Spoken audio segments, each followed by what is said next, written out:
영어 원서 읽기 두 번째 강의를 시작하겠습니다. 지금 우리는 The Boxcar Children이라는 소설을 읽고 있죠. 세 문장을 공부하기 앞서서 지난 시간에 해석했던 문장을 간략하게 복습해 봅시다. 지난 시간에는 이 문장을 공부했는데요. 뼈대가 A strange family moved 였습니다. 한 단위에, 임의의 한 단위에 낯선 가족이 이동했다, 이사를 왔다, 이런 뜻이었죠. 새로 배운 낱말 하나가 있었는데요. 어였죠. 어는 우리말로 해석할 때 저는 힘이가 아니에요. 임의의 한 단위라고 해석한다고 말씀드렸습니다. 그래서 car하고 또 a car하고 이 자동차하고 이거는 자동차 한 대인데 비슷한 뜻 같아도 의미가 다를 수 있습니다. 예를 들면은 자동차는 빠르다, 이 문장하고요, 자동차 한 대가 빠르다, 이것은 조금 달라질 수도 있잖아요. 그래서 어는 있어도 그만 없어도 그만인 것 같아도 사실 자신만의 고유한 뜻이 있고요. 한 단이라는 뜻이죠. 그리고 어가 있고 없고에 따라서 문장의 의미가 조금씩 달라질 수 있습니다. 앞으로 이제 어가 등장할 때마다 이 의미의 한 단이라는 뜻을 적용해서 더 상세하게 해석하면서 익숙해질 수 있도록 해봅시다. 자, 그럼 이제 오늘 배울 문장을 봅시다. 오늘 배울 문장은 비교적 짧은 편인데요. 그래도 쉬워 보이지는 않네요. 왜냐하면 여기 있는 where, who 이런 단어들이 생각보다는 해석이 쉽지 않은데요. 그 이유가요. where는 이제 우리말로는 어디, 또 어떤 장소 이런 뜻이죠. 그리고 이 who는 누구라는 뜻인데 어떤 사람을 가리키죠. 우리가 모르는 사람. 그래서 where나 who는 원래 질문할 때 쓰는 낱말입니다. 의문문에 사용되는 문장이잖아요. 그런데 종종 이렇게 질문이 아닌데도 일반 문장의 한 복판에 이렇게 떡하니 들어와 있습니다. 이러면은 이게 질문이 아니라서, 질문 같으면은 거기 어디야? 라든가 너는 누구냐? 뭐 이렇게 질문 문장에 where나 who가 쓰이면 해석이 간단한데, 이렇게 질문이 아닌 경우에 사용된 것은 이걸 어떻게 해석해야 될지 좀 어렵게 느낄 수가 있어요. 그래서 이제 where나 who를 여기서 좀 어떻게 해석하는지 주의 깊게 살펴봐야 되겠습니다. 자, 그러면 이제 해석을 시작할 건데요. 일반적으로는 독서의 방법대로 이렇게 영어를 잘 하시는 분은 앞에서부터 순서대로 해석을 해 가시는데, 저의 경우는 좀 다르게 해석하죠. 저는 무엇이 어쨌다, 뭐가 어쨌다를 찾아서 먼저 뼈대를 완성하고 거기에 이제 조금씩 더 상세하게 살을 붙여서 전체 해석을 완성하는 방법을 사용하고 있습니다. 자, 그러면 이제 어쨌다에 해당하는 낱말을 한번 찾아보죠. 어쨌다에 해당하는 낱말은 끝부분이 다자로 끝나는 낱말을 찾으면 되죠. 다, 온다, 간다, 먹는다처럼. 자, 이 문장에서 다자로 끝나는 낱말은 무엇일까요? 이 문장에서 분명히 다자로 끝나는 낱말이 있을 건데, 의외로 생각보다는 다자로 끝나는 낱말이 많이 있습니다. 이 부분, knew는 알았다라는 뜻이죠. 알았다. 색을 다른 색으로 바꿔볼까요? 같은 색으로 보이니까. 자, came은 왔다라는 뜻이고요. were가 해석이 상당히 애매한데요. 저는 존재했다라는 뜻으로 해석합니다. 자, 이 문장은 어쨌다에 해당하는 낱말이 무려 이렇게 3개나 되네요. 이렇게 되면은 어떡하죠? 어쨌다가 1개만 있어야 그놈을 딱 골라서 무엇이 어쨌다 이렇게 이제 해석을 해 갈 건데 이렇게 3개씩 나오는 경우도 있습니까? 결론부터 말씀드리면은 어쨌다에 해당하는 낱말이 항상 1개만 있는 건 아닙니다. 이 경우에는 지금 3개가 나왔는데 3개보다 더 많은 개수가 나올 수도 있어요. 자, 우리말을 가지고 문장들이 어떤 형태를 갖추는지 한번 살펴보죠. 자, 이제부터 총 3개의 문장을 봐야겠습니다. 하나, 둘, 셋. 이 세 문장을 한번 살펴보죠. 첫 번째 문장은 어쨌다가 하나입니다. 그렇죠? 일반적인 경우죠. 가장 그는 달린다. 나는 먹는다. 이런 식이죠. 그런데 두 번째 문장을 보면은 나는 손을 씻고 이 부분이 사실 어쨌답니다. 그래서 나는 손을 씻었다. 이렇게 한 문장이 지금 있는 형태고요. 고가 붙은 것은 그리고의 고입니다. 그래서 이 뒤에도 지금 어쨌다가 하나 더 있습니다. 밥을 먹었다. 그러니까 이 문장은 지금 어쨌다가 2개죠. 자, 나는 손을 씻었다. 라는 문장이 하나 있습니다. 나는 손을 씻었다. 그리고 나는 밥을 먹었다. 이렇게 2문장이 원래 있었던 겁니다. 그런데 그 2문장을 그리고를 이용해서 합쳐가지고 전체적으로 큰 한 문장을 만든 겁니다. 우리말의 경우에 이렇게 2문장을 합쳐서 한 문장을 만들듯이 영어에서도 이런 방식을 사용합니다. 그렇게 되면 이런 문장이라면 어쨌다가 2개가 있겠죠. 그렇죠? 자, 그럼 이제 세 번째 문장을 보면 세 번째 문장은 원래 엄마가 말했다라는 문장입니다. 그런데 이제 엄마가 말을 할 때 낱말 하나를 말할 수도 있고요. 또는 엄마가 말하는 내용이 그 내용 자체가 한 문장일 수도 있죠. 이 경우처럼 걔는 열심히 공부하더라. 이렇게 엄마가 말하는 내용 자체가 또 하나의 문장이 되는 경우에 그런 경우에는 이 문장이니까 여기도 어쨌다가 하나 들어가야 되고요. 또 엄마가 말했다에 말했다라는 어쨌다도 또 있어야죠. 그래서 이 문장의 경우에도 어쨌다가 2개가 됩니다. 이제 다만 다른 점이 있다면은 여기에 지금 작은 문장 또는 보조 문장, 작은 문장이라고 부를까요? 작은 문장이 하나 있고 그 다음에 엄마가 말했다는 큰 문장이 또 하나 있죠.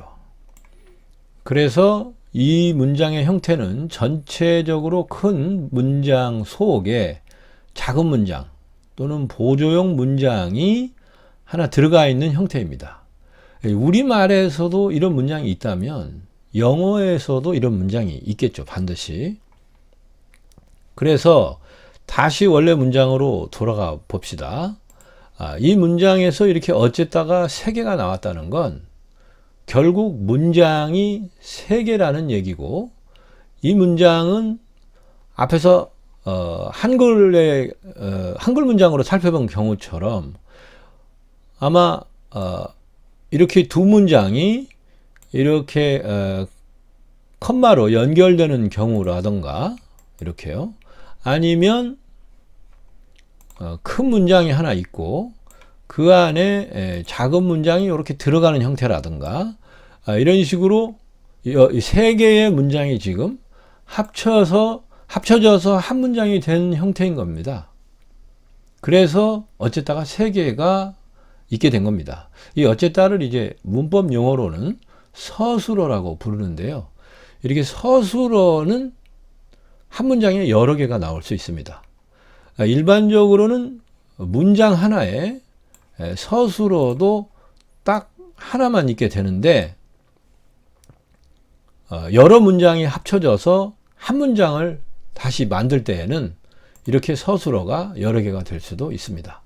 그러면 이제 이 세 개의 어쨌다 중에서 전체 문장을 구성하는 어쨌다 하나를 찾아야 되는데요. new, came, were 중에서 어느 것이 전체 문장을 구성하는 어쨌다가 될까요? 그것을 아는 것은 상당한 영어 실력이 필요합니다. 단번에 보자마자 이 문장의 구조가 눈에 딱 보이고 어느 것이 진짜 어쨌다다, 주된 어쨌다다 이런 걸 찾아내려면은 상당한 연습량이 필요합니다. 영어뿐만 아니라 뭐 악기나 운동을 할 때에도 보면은 생각보다는 배우는 게 쉽지 않아요. 피리 부는 거 이렇게 들어보면 참 멋지고 재밌죠. 간단하고 피리는 들고 다니기도 손쉽고 악기가 이렇게 작고 거창하지 않아서 배우는 것도 금방 배울 것 같은 느낌이 들어요. 그래서 피리를 좀 배워보려고 해보면은 이게 노래 한 곡을 동요 하나 안 틀리고 불래도 하루 종일 연습해도 안 됩니다. 그게 생각보다. 피리 한 곡 배우는 것도 그렇게 시간이 걸리는데 이 영어 문장을 공부하려면 당연히 일정량의 시간이 걸리겠죠. 공부를 잘하든 못하든 천재이든 아니든 누구나 반드시 연습해야만 하는 절대적인 학습량이 있습니다. 그만큼을 공부하고 나면 일정 수준에 도달하게 돼 있더라고요. 따라서 앞으로 여러분께서도 영어 문장을 5,000문장 또는 6,000문장 그게 이제 정확히 얼마나 봐야 되는지는 모르겠는데 일정량을 보고 나면 어느 날인가는 이 문장을 보자마자 구조가 한눈에 딱 들어오게 될 겁니다. 자, 그날을 향해서 저와 함께 5,000문장, 6,000문장을 이제 분석해 봅시다. 그러면 반드시 잘할 수 있는 날이 올 겁니다. 자, 제가 이제 정답을 말씀드리면 이 문장에서 주된 어쨌다는 new입니다. new.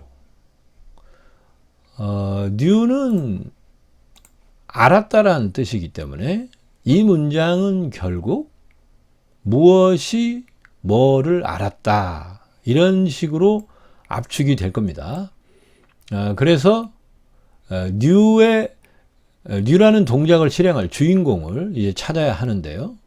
new라는 동작을 실행하는 주인공은 new의 앞쪽에 배치하는 것이 영어의 규칙입니다. 그런데 공교롭게도 new의 앞에 배치된 낱말이 nobody 하나밖에 없어요. 이 단어 하나밖에 없죠. 그래서 보나마나 이 nobody가 new의 주인공, 즉 주어에 해당하게 됩니다. 그래서 이 문장은 nobody가 알았다, 뭔가를 이런 식으로 압축이 될 겁니다. 그런데 이 nobody를 또 해석하는 것이 생각보다 쉽지가 않은데요. body는 몸, 신체 뭐 이런 뜻이죠. 그래서 의역을 좀 확대해서 의역을 하면은 사람이라고 해석하기도 합니다. 그리고 이제 no라는 단어가 나왔는데요. 그래서 no와 body가 지금 합쳐져 가지고 nobody라는 한 단어가 된 건데 이 nobody를 어떻게 해석해야 될까요? 오늘은 이 no에 대해서 좀 상세하게 배워봅시다. no는 항상 사물, 여기 보면 이제 body, problem, money, 이게 다 사물이죠. body는 몸이고 problem은 문제 아닙니까? 문제. 또 money는 돈이죠, 돈. 그래서 이런 낱말들을 영어 문법으로는 이제 명사라고 부릅니다. 이렇게 no는 항상 사물, 즉 명사와 함께 사용이 됩니다. no의 뒤에는 항상 명사가 배치돼요. 그래서 그 사물을 부정할 때에 no를 사용하게 되는데요. 여러분이 가장 흔하게 알고 있는 그 부정어가 아마 not일 겁니다. not. not은 쓰이는 사례를 보면은 not good, not good 또는 not happy 이렇게 쓰죠. not good은 안 좋은이죠. 안 좋은. 좋은에 부정을 붙인 거죠. 그래서 n과 g를 따서 ng 그러면 이제 안 좋게 촬영이 됐으니까 다시 찍어야 된다. 그래서 ng 장면 이런 말 있지 않습니까? happy도 행복한인데 여기 좀 오타인가요? 다시 써야 되겠네요. 자, 다시 써야 되겠습니다. not happy, happy. 행복한을 부정해서 안 행복한 이렇게 부정하는데요. 이 good이나 happy는 좋은, 행복한 이런 상태를 표현하죠. 상태를 표현하니까 상태를 부정하려면은 안 그런 상태 이런 식으로 말을 해야 하잖아요. 그래서 not은 안, 아닌 이런 식으로 해석이 됩니다. 아닌, 안 그런 상태 이런 뜻을 나타내는 거죠. 그래서 늘 보는 부정어가 바로 이 not이고 not은 이렇게 happy나 good과 같은 형용사를 부정할 때 씁니다. 또는 부사까지도 부정하고 동사도 부정하는데요. 그 경우는 이제 나중에 따로 보기로 하죠. 어쨌거나 not은 상태를 부정하다 보니까 아닌 상태 이렇게 해석이 되는데요. 그러면 no도 마찬가지로 안으로 해석하면 될 거냐? 그게 잘 안 되는 게요. no는 명사, 사물을 부정하잖아요. 사물이라는 건 부정을 하게 되면은 있고 없고로 부정이 됩니다. 있거나 없거나가 되잖아요. 그래서 no는 없다는 뜻으로 해석을 해야 사물이 부정이 돼요. 그래서 없을 무 또는 빵, 제로 이런 식으로 해석을 해야만 사물을 부정할 수 있습니다. 그래서 제가 no를 해석할 때에는 영계의라는 뜻으로 해석합니다. 그래서 여기는 nobody라면 이제 영계의 사람, no problem은 영계의 문제, no money는 영계의 돈 이렇게 저는 해석을 합니다. 그럼 이제 nobody를 원문에서 이제 해석을 해봅시다. 자, 그 전에 정리를 한번 하죠. 오늘은 이제 no의 사용법에 대해서 배웠는데요. no는 우리가 흔히 아는 not하고 매우 비슷한 역할을 합니다. 부정을 할 때에 no와 not을 사용하는데요. not은 형용사 또 동사, 부사 등을 이제 부정할 때 사용하죠. 주로 형용사를 부정한다고 보면은 이제 상태를 부정하니까 안 그런 상태 그런 뜻으로 not이 쓰이는데 no는 명사를 부정하다 보니까 명사는 있거나 없거나 이렇게 두 가지 경우가 가능하기 때문에 no는 없는 경우 없을 무, 빵 이런 식으로 해석이 된다. 이렇게 정리하겠습니다. 자, 그러면 다시 원문으로 돌아가서 nobody를 해석해 보죠. nobody는 영계의 사람이 알았다. nobody knew는 그렇게 해석할 수 있어요. 그러면 0명의 사람이 알았다니까 알고 있는 사람이 몇 명입니까? 0명이죠. 0명이라면은 결국 아는 사람이 없는 셈이잖아요. 그래서 nobody knew를 아무도 몰랐다라고 의역합니다. 그러면 이제 어차피 같은 뜻이 되긴 하는데 이 아무도 몰랐다로 의역을 하는 경우에는 우리말에서 어쨌다가 몰랐다가 돼요. 그렇죠? 몰랐다. 그런데 영어 문장에서 어쨌다는 new가 되니까 우리말은 몰랐다, 부정적인데 영어에 어쨌다는 알았다가 되니까 이게 잘 안 맞아요. 그래서 조금 혼란스럽기도 합니다. 저는 그래서 nobody knew, 이 no가 나오면 언제나 해석을 할 때 영계의, 영명의 이런 식으로 영으로 해석을 많이 합니다. 여러분도 이제 참고 삼아서 그렇게 해석을 하시면 좋을 수도 있고요. 자, 그럼 이제 nobody knew까지 해석이 끝났습니다. 이제 해석할 내용은 무엇을입니다. 무엇을. 알았다의 경우에는 주인공만 있어서는 의사표현이 정확하게 안 됩니다. 나는 알았다, 너는 알았다 이렇게 말하면 미완성된 문장 같잖아요. 아니 뭐를 알았다는 거지? 이렇게 궁금한 점이 생기죠. 그래서 이 new의 경우에는 무엇을에 해당하는 낱말이 이 new의 뒤쪽에 배치되게 되어 있습니다. 제 생각엔 여기 컴마가 있는 걸로 봐서 아마 이렇게 문장이 나뉘는 것 같아요. 그래서 이 new의 바로 뒤에서부터 이 부분 from까지 이 안에서 무엇을에 해당하는 낱말이 들어있을 것 같습니다. 그런데 이 중에서 어떤 낱말이 무엇을에 해당하는 낱말일까요? 무엇을에 해당하는 낱말은 바로 where입니다. where. 왜 무엇을이 where라고 장담하느냐? 그 이유는 여기 있는 뒷부분 came이 어쨌다이기 때문입니다. 이게 어쨌다가 여기 또 came이 왔다가 있다는 건 이제 came의 주인공은 얘기했죠. they. 그래서 이 부분이 결국은 이 전체가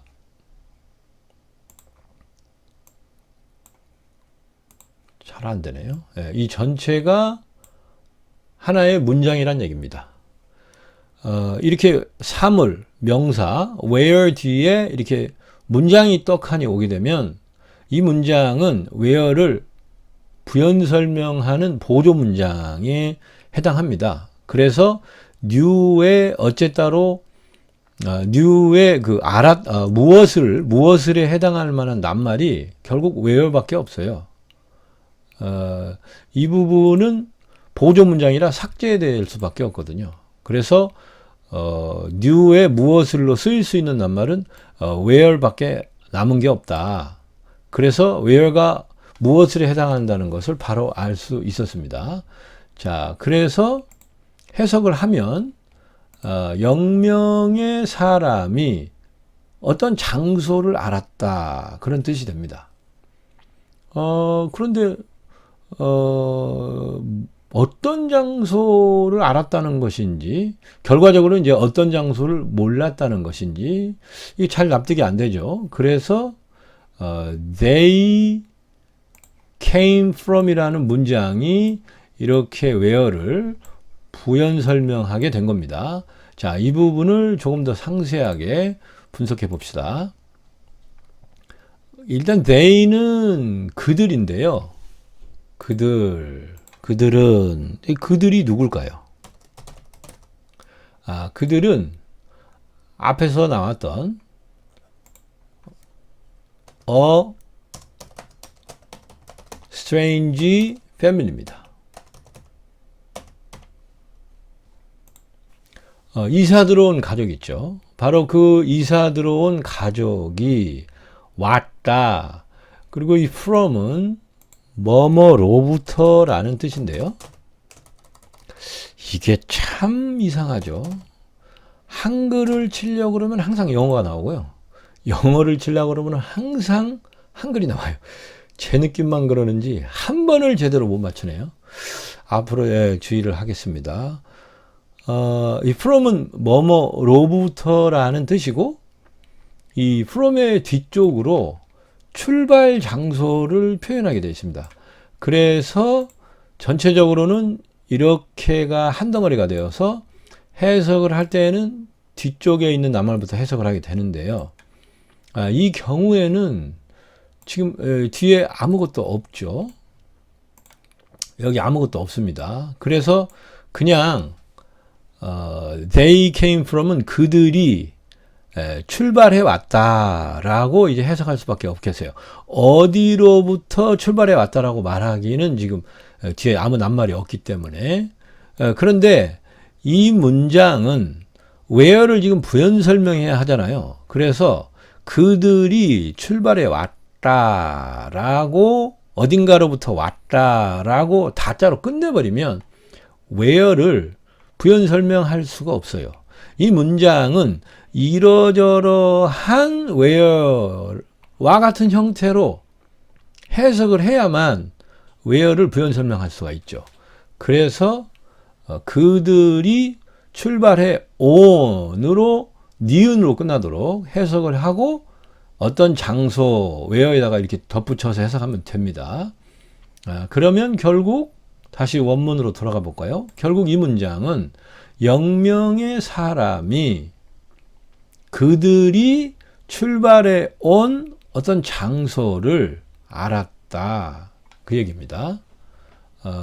결과적으로는 이제 노의 영향을 받아서 알았다가 아무도 몰랐다가 되니까 그 이사 들어온 사람들이 전에 살던 곳이 있지 않았겠습니까?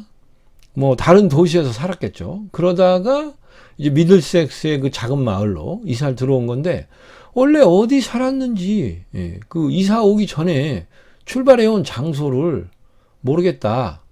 그런 뜻이고요. came from은 그런 의미에서 어디로부터 출발해 왔기 때문에 어디 출신이다 할 때도 많이 사용합니다. 우리도 뭐 고향이 어디냐 그러면 나는 전주 출신이다. 나는 제주도 출신이다. 이렇게 말하잖아요. 그럴 때 came from, come from을 수거로 사용하기도 합니다. 자, 그럼 이제 컴머까지 부분이 일단 일단락이 됐습니다. 이제 남은 부분만 해석을 하면 되는데요. 이 남은 부분을 이게 이제 컴머로 돼 있고 뒷문장도 보면요. 유사점이 조금 있습니다. 대칭 구조예요. 여기가 이제 where가 있는데 여기에 who가 있죠.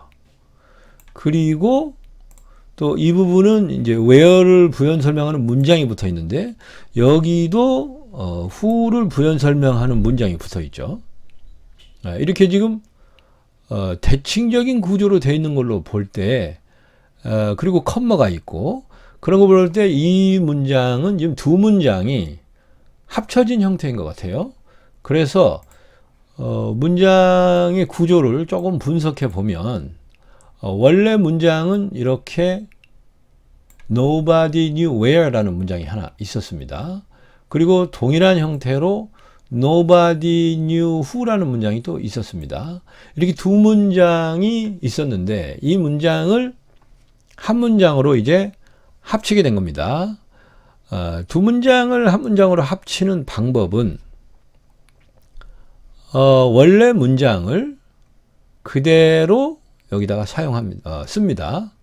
그래서 nobody knew where가 그대로 쓰였죠. 그리고 문장이 하나가 끝났으니까 컴마를 사용하고요. 그 다음에 접속사를 하나 사용합니다. or는 또는 이란 뜻이죠. 또는. 그리고 두 문장 중에서 중복되는 부분 nobody knew는 똑같죠. 그래서 중복되는 nobody knew를 쓰지 않습니다. 삭제해버립니다. 그리고 새로 나오는 중복되지 않는 단어 who를 그대로 씁니다. 그래서 합쳐진 문장은 nobody knew where, 컴마하고 or who 이런 문장이 되었습니다. 그럼 이제 원문으로 돌아가서 or 뒷부분 해석하면요. 이 nobody knew가 여기도 지금 있기는 있는데 앞에 중복해서 있었기 때문에 지금 생략을 한 거잖아요. 그래서 이 뒷부분도 해석을 하면 0명의 사람이 알았다. 어떤 사람을. 근데 어떤 사람이 뭐 어떤 사람을 알았다는 거죠? 이제 부연 설명이 필요하겠죠. 그래서 어떤 사람에 대한 부연 설명이 이 뒷부분에 나옵니다. who they were를 좀 더 자세하게 보면요. they were가 who를 부연 설명하기 때문에 이 경우에도 마찬가지로 이러저러한 어떤 사람으로 해석을 해야 됩니다. 지금 they는 이사를 들어온 a strange family잖아요. 그래서 이사 들어온 그 낯선 가족이 존재했죠. 그들도 뭐 좋은 사람으로 존재했거나 나쁜 사람으로 존재했거나 선생님으로 존재했거나 뭐 아빠는 선생님이고 엄마는 직장인이고 뭐 그랬었거나 아이들은 학생이고 어떤 식으로 그들도 어떤 사람으로 존재했겠죠. 그래서 그들이 이제 어떤 사람으로 존재했는지 지금 쓰지를 않았습니다. 이 뒤에 이제 쓰면은 어떤 사람으로 존재했다가 되는데 아무것도 안 썼으니까 그냥 그들이 존재했던 어떤 사람 이렇게 해석을 하면 됩니다. 그래서 원문으로 돌아가서 보면요. 0명의 사람이 0명의 사람이 알았다. 어떤 사람을, 그 어떤 사람은 누굴 말하냐면 그들이 존재했던 이런 뜻이 돼서 결과적으로 의역을 하게 되면 0명의 사람이 그들이 존재했던 어떤 사람, 즉 그들의 정체, 의역을 한다면 이제 정체라고 할 수 있겠죠. 그들의 정체를 알았다. 이런 뜻이 됩니다. 그래서 결국 이 문장은 문장 해석이 다 끝났죠.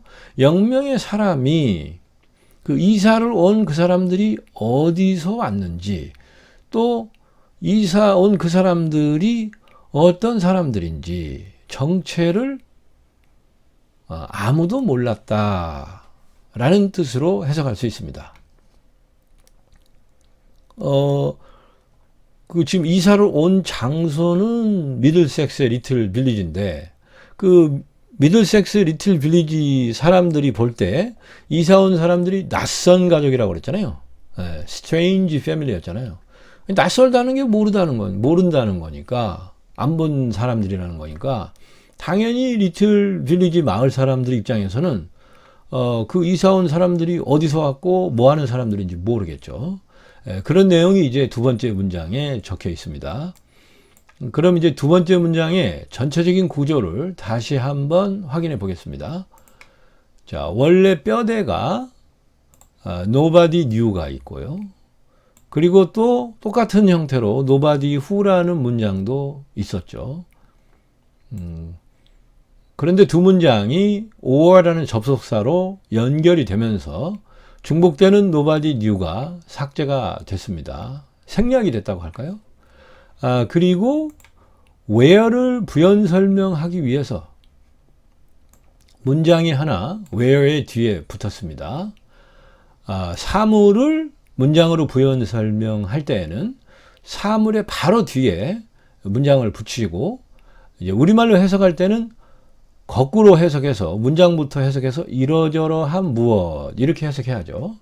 그리고 이제 후에도 부연 설명하는 문장이 붙었습니다. 그래서 전체적으로 이런 구조의 문장이 만들어졌습니다. 자, 그러면 이제 마지막으로 전체 문장을 한번 읽어보겠습니다. 자, 영어로 가급적 그대로 이해하려고 애쓰시면 좋겠어요. 원래 문장의 의미를 이제 어느 정도 알았으니까 한국말로 해석이 자꾸 되려고 할 겁니다. 머리에서는 한국어가 익숙하니까 그렇더라도 가급적 그림이나 이미지로 떠올리려고 하면서 문장을 읽어보시면 좋겠습니다. 제가 한번 천천히 읽어보겠습니다. Nobody knew where they came from or who they were. 드디어 두 번째 문장까지 해석을 끝마쳤습니다. 그럼 세 번째 문장을 공부할 때 뵙겠습니다.